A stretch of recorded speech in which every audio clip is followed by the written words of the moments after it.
Hello जी, कैसे हो आप सब? आई होप आप सब अच्छे होंगे। तो सबसे पहले आपसे बहुत बहुत ज़रूरी बात करनी है, रिक्वेस्ट करनी है कि मेरी वीडियो को लाइक और कमेंट कर दिया करो। आप वीडियो को पूरी भी देखा करो। मेरी हर वीडियो में कुछ ना कुछ बहुत इंपॉर्टेंट जानकारी होती है। हाँ, एक आध वीडियो होती है जो मैं वैसे ही मतलब कि टाइम नहीं होता है तो मैं अपनी बात शेयर नहीं कर पाती। ज़रूर मैंने ये चैनल सिर्फ अपनी जर्नी शेयर करने के लिए किया है, लेकिन मेरी जर्नी आपकी जर्नी भी बन सकती है, क्योंकि मेरे पास जो काम आ रहा है वो आपके पास भी आ सकता है। तो अभी देखो, रात के बज रहे हैं 11 और मैं बना रही हूँ वीडियो। वीडियो इसलिए बना रही हूँ क्योंकि पर डे मुझे अपने काम की अपडेट देनी होती है। वैसे तो मैं कभी सुबह डाल देती हूँ, कभी शाम को, बट आज मेरे को बिल्कुल भी टाइम नहीं था। कल है राखी, तो राखी की सबसे पहले आपको बहुत बहुत शुभकामनाएं, बहुत बहुत बधाइयाँ। और शायद अपने मायके में गई होंगी काफ़ी लेडीज़ें, या फिर किसी के भाई आए होंगे। तो मेरा तो भाई आ रहा है और मेरी ननद भी मेरे पास आ रखी है। मतलब फैमिली का गेट टुगेदर हमारा बहुत अच्छा हो जाएगा। और कल हम जाएंगे घूमने, तो शायद वीडियो ना भी आए। तो बस इसी तरीके से मतलब हम हमारा मतलब कि जो काम है वो चल रहा है।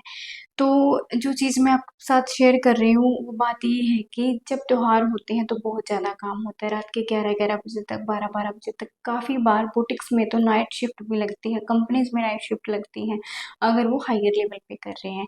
तो जैसे अब मैं बिल्कुल लो लेवल पे कर रही हूँ, बट फिर भी मेरी नाइट शिफ्ट आज लग जाएगी, क्योंकि मैंने जो ये ड्रेस है, इनका सूट तो मैंने बना लिया था माँ बेटी का।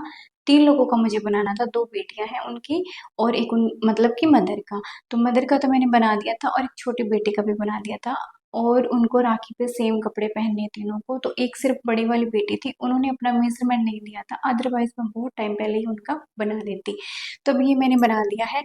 इसमें सारा काम हो चुका है, सिर्फ तुरपाई का काम रहता है, वो मैं करूँगी। उसके बाद मैंने अपना एक सूट बनाया है, एक सूट बना दिया। उसका जो बॉटम पार्ट है, बॉटम पार्ट उसका स्टिच करना है। और उसके बाद मुझे थोड़ा बहुत मेहंदी वगैरह लगानी है, खुद के लिए टाइम निकालना है। और साथ ही फिर मेरा भाई भी शायद रात के 2 या ढाई बजे तक आएगा। तो हमारा टाइम, जब तक मैं अपना काम निपटाऊंगी 2-ढाई बजे तक, 3 बज सकते हैं, तब तक मेरा भाई भी आ जाएगा। और उसके बाद फिर आपको पता ही है, सुबह तो त्योहारों के टाइम पे ना इतनी बिजी लाइफ हो जाती है, बहुत ज़्यादा। और अगर आपने काम शुरू नहीं किया है तो मेरी बहनों, ये जो त्योहार आते हैं ये इसीलिए आते हैं कि हम जैसे लोगों को काम मिल जाए, ठीक है। और साथ ही हर किसी का घर चले, हर कोई अच्छे अच्छे कपड़े पहने। ये जो त्योहार है, जैसे अब राखी है, अब थोड़ा टाइम बाद जन्माष्टमी आएगी, उसके बाद दिवाली। दिवाली पे तो बहुत ज्यादा होता है ना। अगर आपने अभी राखी पे शुरू नहीं किया था, मैंने भी राखी पे 1-2 महीने पहले शुरू कर लेती तो बहुत अच्छा था। मैं भी लेट हो चुकी हूँ, मैंने 20 जुलाई को शुरू किया। मुझे ऐसा लगता है मैंने पहले करना था, लेकिन जो हमारा सॉरी, टाइम तय होता है, उसी टाइम पे हम काम करते मतलब शुरू करते हैं। तो मैंने 20 जुलाई को शुरू किया, तो भी मेरे पास काम है। और अगर मैं पहले कर देती तो राखी के लिए मेरे पास बहुत ज़्यादा एडवांस में काम होता। एक दो और भी हैं जो पेंडिंग है।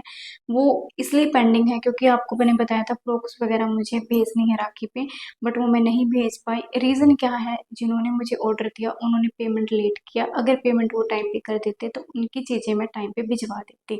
फिर अभी मैंने उनको मैसेज करके सॉरी फील कर लिया है। मैंने उनको बता दिया कि अगर आपने पेमेंट टाइम पे की होती तो मैं अपना सामान ले आती, और साथ ही फिर जो आपकी फ्रॉक वगैरह है, जो आपने डिज़ाइंस बोले हैं, वो मैं भेज देती। उसके बाद फिर उन्होंने बोला कि आप ठीक है, 1-1.5 महीने के अंदर आप जो फ्रॉक हैं वो भी भेज देना। साथ ही उन्होंने कुछ एक 10-15 चीज़ों का ऑर्डर और भी दिया है। उन्होंने बोला है कि ये चीज़ें भी आप बना के साथ में ही पैक कर देना। तो इसी तरीके से मेरा काम मतलब मैं चला रही हूँ, मतलब कि मेरा काम अच्छा खासा चल रहा है। दूसरी चीज़, अगर आपके पास कस्टमर नहीं आ रहे हैं तो इसका रीज़न कुछ भी हो सकता है। जस्ट मैं ऐसे ही मतलब कुछ बात बात बोल रही थी और मेरे माइंड से स्किप हो गया। तो अगर आपके पास कस्टमर नहीं आ रहे तो थोड़ा पेशेंस रखिए। शुरू शुरू में काम करते हैं तो कस्टमर्स बहुत कम आते हैं। मेरे पास लकीली आ रहे हैं, वो लकीली नहीं आ रहे, रीज़न क्या है, मैं बहुत सालों से काम कर रही हूँ। सबको पता है कि मेरे अंदर कि मैं अपनी नॉलेज है वो शेयर करती रहती थी यूट्यूब पे, तो वहाँ से लोग मुझे देखते थे, मेरी ड्रेसेस देखते थे। इसलिए मैंने, ये मत सोचना कि इसने तो अभी 20 जुलाई को काम शुरू किया था और उसके पास तो धड़ाधड़ काम आ रहा है। मैंने काम अभी ऑफलाइन 20 तारीख को शुरू किया है। इससे पहले मैंने 3 साल अपने दूसरे चैनल पे, जो मेरा चैनल है राजूरा ड्रेस डिजाइन्स, उस चैनल पे मैंने अपने 3 साल लगाए हैं। वहाँ पे मैं अपनी ड्रेसेस कटिंग स्टिचिंग करके दिखाती थी, तो लोगों के माइंड में मैं बहुत टाइम से हूँ, ठीक है। तो वो चीज़ भी बहुत इफेक्ट करती है कि उस चीज़ से मैंने नाम कमाया है, नाम सिर्फ इतना कि हाँ लोगों को पता है मैं कटिंग स्टिचिंग अच्छे से करती हूँ, तो वो कस्टमर्स मेरे पास आ रहे हैं। दूसरी चीज़, अब जैसे जिनका सूट बनाया है उन्होंने सुबह मुझे खुद से थैंक यू करके बोला कि बहुत बहुत अच्छी फिटिंग है, ये बहुत अच्छा फील हुआ, बहुत अच्छा फील हुआ। अगर आप भी किसी के कस्टमर हैं तो आप जरूर अगले को थैंक यू फील किया करो, थैंक यू बोला करो। रीज़न क्या होता है, इससे जब जो काम करता है ना हमारा, वो बहुत खुश हो जाता है। मुझे बहुत खुशी हुई और अब मैं आगे और चाहूँगी अपनी जी जान लगा दूँगी उनका काम करने के लिए। तो उन्होंने बोला कि मेरे 3-4 सूट और हैं, वो भी आपको ही बनाने हैं। मुझे अच्छा लगा कि मैंने अपने कस्टमर को, अपने क्लाइंट को हैप्पी किया, ठीक है। काफ़ी बार हमें सेटिस्फेक्शन देना होता है। जैसे देखो उन्होंने क्या किया, एक सूट था, तो सूट में लाइनिंग लगवाई थी, बाजू में उन्होंने मना कर दिया था। लेकिन जब उन्होंने पहन के देखा तो बाजू वाली जो लाइनिंग थी वो उनको बहुत ज़्यादा चुभ रही थी। तो उन्होंने ना ऐसे हिचकिचाते हुए मुझे बोला कि आप इसको चेंज कर दोगे? मैंने बोला हाँ कर दूंगी। फिर उन्होंने बोला नहीं नहीं रहने देना, आपका टाइम वेस्ट होगा। बट मुझे ये लगा कि मेरे 1-2 घंटे लगाने से अगर उनका सूट प्रॉपर तरीके से तैयार हो जाता है तो बहुत अच्छी बात है। मैंने उस उनका सूट वापस लिया, उनको पूरा यहाँ से आर्म होल से खोलना, फिर लाइनिंग कट की, लाइनिंग में जॉइंट आया था, जॉइंट लगा के, जोड़ लगा के, फिर मैंने उसको अटैच करके फिर दोबारा से पूरा सूट बनाया। मेरा टाइम लगा, लेकिन सोच के देखो अगर मैं उसके अंदर लाइनिंग नहीं लगाती तो कस्टमर उसको नहीं पहन पाते, वो नहीं पहन पाती। तो कहीं न कहीं एक रहता है कि मैंने उनसे बनवाया था यार, मैं अब कैसे बोलूँ? उनका वेस्ट हो जाता वो। बट मैंने खुद से बोला कि नहीं, मैं ये चीज़ खुद करके दूँगी, तो कितनी खुशी होती है अगले को भी। अगर सामने वाला कोऑपरेटिव है, तो आपको भी थोड़ा कोऑपरेटिव होना चाहिए। हम क्या करते हैं, अगर उन्होंने ऐसे बोला नहीं भई मैंने तो एक बार बना दिया, अब मैं उधेड़-बुन नहीं कर सकती इसके साथ, ना मैं उसको उधेड़ सकती हूँ, ना मेरे से ये होता वो होता। ये चीज़ हमारी सबसे बड़ी मिस्टेक होती है, ये चीज़ नहीं करनी होती।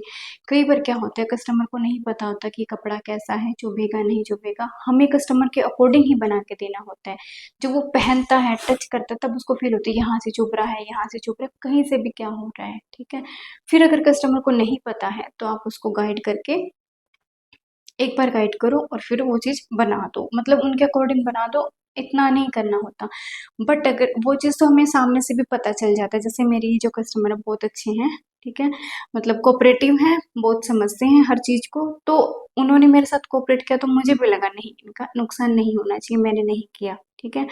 होता है काफ़ी बार ऐसे लिचड़ लोग भी मिल जाते हैं जो बिल्कुल कोऑपरेट करने के लायक नहीं होते, लेकिन आप सबसे पहले कोशिश करो 100% अपना दो कि आप उसके साथ अच्छे से हर बिहेवियर अच्छा रखो अपना, मतलब पूरी कोशिश करो कि कस्टमर कहीं और पे ना जाए। अगर फिर भी वो जा रहा है किसी रीजन से, बिल्कुल नेगेटिव इंसान है, तो आप उसको जाने दो, कोई फायदा नहीं है फिर उसको पकड़ के रखने का। अगर वो बिल्कुल किसी चीज़ में मान ही नहीं रहा है, किसी चीज़ में आ ही नहीं रहा है, तो हम उसके हाथ पैर नहीं जोड़ सकते। हमारे अंदर इतना टैलेंट है, हम अपना काम करें, कहीं और कस्टमर आ जाएंगे, कोई बड़ी बात नहीं है।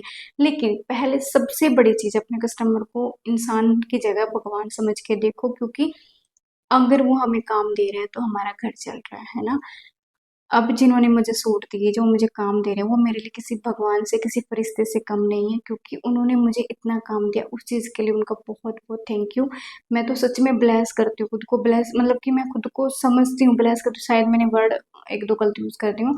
मैं अपने आप को मतलब बहुत अच्छा समझती हूँ कि कोई मेरे साथ ऐसे कोऑपरेट, मतलब कि मुझे काम मिल रहा है, वो लोग बहुत अच्छे हैं। मेरी वर्डिंग आगे पीछे है। तो मतलब मैं उनको एक एज़ ए भगवान ही समझती हूँ कि कस्टमर भगवान का रूप है सच में, क्योंकि वो देखो मैं उनको बना के देती हूँ, मुझे पैसे मिलते हैं। हाँ, मैं काम करती हूँ बट कहीं न कहीं हमारे घर पे पैसा आने का ज़रिया हमारा कस्टमर ही है।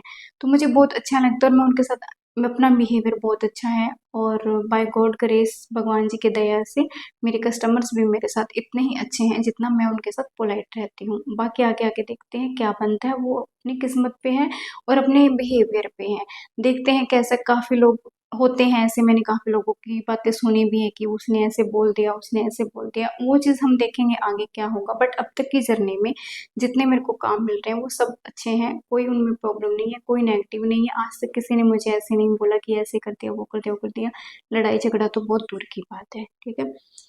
काम मेरे पास ऑलरेडी मैंने आपको बता दिया था, और आज भी मेरे पास काम आया है, कल भी आया था, परसों भी आया था, तीनों दिन मुझे काम मिला है। और वो काम मैं अभी बस धीरे-धीरे करके दूँगी। काम मुझे पर डे कुछ ना कुछ मिल रहा है। अगर 2 दिन नहीं मिला तो तीसरे दिन मुझे फिर 3 दिन 3 गुना मिल जाता है, मतलब कि 3-4 दिन का एक्स्ट्रा काम मुझे एडवांस में मिल जाता है। अभी टोटल मेरे पास 3 महीने का काम आराम से है, जिसमें मैं अपना एक सूट भी नहीं बना सकती। अगर मैं अपना भी बनाने लग जाऊँ 5-4 सूट, 4-5 सूट, तो उसमें देख लो आप, मेरे को काफ़ी टाइम लग जाएगा। तो मेरे को खुद के बनाने के लिए बिल्कुल भी टाइम नहीं है, लेकिन मैं सोच रही हूँ कि मेरे पास ड्रेसेस नहीं है, तो मैं एक तो ड्रेसेस खुद की भी बना लूँ और साथ ही अपनी कस्टमर्स का काम करती जाऊँ। तो घर बैठे अगर हमें 8-10 हज़ार रुपये मिल रहे हैं, अपना बच्चा अपनी आंखों के सामने रहता, तो कितनी बड़ी बात है। मेरे लिए तो बहुत बड़ी बात है। भगवान जी की कृपा है अपने ऊपर, वो माएँ कितने कोऑपरेट करती हैं, जो अपने बच्चों को ऐसे छोड़ के नौकरी पे जाती हैं, है ना? बहुत मुश्किल होता है अपने बच्चों को नौकरी, मतलब मैं तो इज्जत करती हूँ उन लेडीज़ों की, बहुत रिस्पेक्ट है उनके लिए कि जो अपने छोटे-छोटे बच्चों को छोड़ के नौकरी पे जाते हैं। बहुत बड़ा जिगरा चाहिए इस चीज़ के लिए, बहुत मतलब कि बहुत मेहनती होते हैं वो। और घर में रहते हैं, मैं ये नहीं कहती हम घर में रहते तो मेहनत हम उनसे डबल करते हैं मेहनत, लेकिन वो है ना, उनका दिल सारा टाइम क्या करता है, धक-धक रहता है, मेरा बच्चा घर पे है, अब उसने खाना खाया होगा या नहीं खाया होगा। तो मैं सोचती हूँ कि अगर मुझे 8, 5, 7 जितना भी मिल रहा है ना, 5,000 रुपये मैं कमा रही हूँ घर बैठे, तो मेरे ऊपर भगवान की बहुत बड़ी कृपा है। मैं बहुत खुशनसीब हूँ कि घर बैठे मुझे इतने पैसे मिल रहे हैं, चाहे 5,000 हो, चाहे 4,000 हो, चाहे 10,000 हो, ठीक है। तो अभी तो मैंने 1 महीने का आउटपुट निकाला नहीं, अभी 20 अगस्त को 1 महीना होगा, उसके बाद आप मुझसे पूछ सकते हो कि मेरा महीने का आउटपुट क्या निकला, ठीक है। तो बस आज सिर्फ इतना ही। कल राखी है, तो आपको एडवांस में हैप्पी राखी, रक्षाबंधन की बहुत बहुत बधाइयाँ। और शायद कोई अपने मायके में होंगी या फिर किसी के भाई आ रहे होंगे, किसी के ननद के घर गई होगी, कोई मतलब हर कोई हलचल मची हुई है अब तो राखी के दिन पे। तो मेरी तो ननद आ रखी है और साथ ही मेरा भाई अभी रात को आ जाएगा। तो मेरी फैमिली में तो यही है, कल हम जाएंगे घूमने और कोशिश करूंगी कल भी आपके लिए बहुत अच्छी सी वीडियो लेके आऊँ, क्योंकि कल भी मैं अपना सिलाई का काम तो शायद 1-2 घंटे जरूर करूंगी। ये तो मेरा चलेगा, ये तो अब मेरे ना, अब 1 घंटा ही बैठो चाहे, मैं अब सिलाई के काम के बिना मैं नहीं रह सकती। सिलाई का काम मैं पहले भी करती थी, बस पहले बाहर का नहीं करती थी, पहले यूट्यूब पे करती थी, अब मैं जस्ट अपना कस्टमर्स का काम करती हूँ। तो चलो मिलते हैं किसी और वीडियो में। और हाँ, अगर आपने काम शुरू नहीं किया ना, तो खाली मत बैठो, काम शुरू कर दो। सिलाई का करते हो तो बिंदास होके करो, मेरे साथ कांटेक्ट करो और कमेंट कर दिया करो, साथ में बताया करो आज आपने क्या बनाया। छोटी सी जर्नी अपनी शेयर कर दिया करो, जिससे हम छोटी छोटी बातों से हम बहुत मतलब मोटिवेट होंगे एक दूसरे के साथ। तो चलो मिलते हैं किसी और वीडियो में, बाय बाय, थैंक यू।